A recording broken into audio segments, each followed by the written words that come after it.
When Saharo Noor came to San Diego from Somalia 18 years ago, she was pregnant. When she went into labor just weeks later, her Western delivery room felt familiar. She was a midwife and a registered nurse back home. But delivery wasn't easy. They asking me, what's wrong? What's wrong with you? Why you didn't, the baby's not coming out? Because everything is sewing. Like a lot of East African women who came to the United States in the 90s, Noor was circumcised. The cultural practice removes parts of the genitals, stitches and scar tissue, then narrow the birth canal. For a circumcised woman to give birth vaginally, the doctor would have to make incisions to reestablish the birth canal. Doctors in the United States rarely see female circumcision. Noor's doctor had never seen it. Noor couldn't speak English at that time. She tried to pantomime the needed procedure, but it just didn't work. And they didn't understand, and everything the baby cut by himself, and I get a lot of pain, a lot of bleeding. The baby is fine. In fact, he's studying engineering at San Diego State. But Noor's pain eventually gave way to permanent numbness. Her story is just one in a catalog of medical mishaps and nightmares refugee women in City Heights are sharing with their community. They're asking residents to sign a petition to get insurance providers to cover face-to-face translation in doctors' offices and hospitals.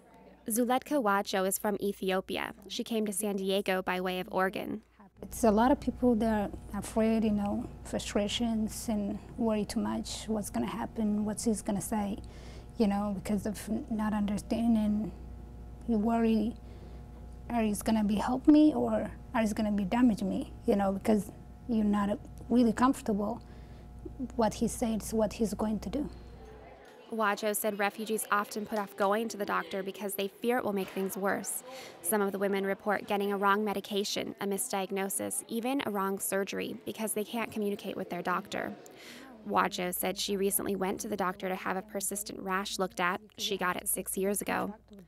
Wajo and Noor helped interview more than 200 refugee women with similar stories earlier this year. So those of you who took part in this study, can you raise your hand? Researcher Bill Oswald helped with the study. 2/3 of the women generally said that they have no idea what their doctor is telling them. They have no faith the doctor understands them. They don't know what to do when they get their aftercare, and they have very little awareness of what the medicine is supposed to do or how they're supposed to take it. The state offers translated prescription labels for free online. It also passed laws requiring that all providers be culturally competent and never rely on children to translate for their parents. But a slapdash approach to translation is the status quo. Most often, family and friends are pulled in to do the work. Prescriptions are rarely translated. In San Diego, the La Maestra Clinic on Fairmont Avenue is a model because it hires from the refugee community. But still, those employees have to serve multiple roles because the clinic can't bill insurance companies for translation alone.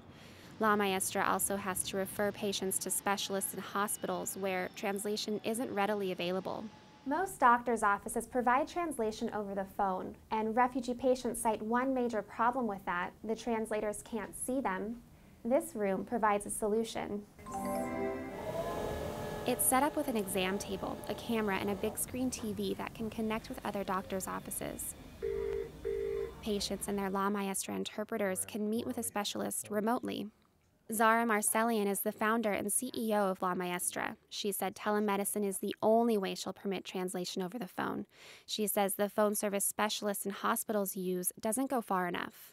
They don't have any background information on what's happening here, California, in terms of what program they could qualify for if they get into those kinds of conversations or translating those issues. They won't know. They won't know where to hook the patient up to or where to send them for help because they're outside the city, outside the state. So to me, it just is like, it's getting the job maybe a quarter done.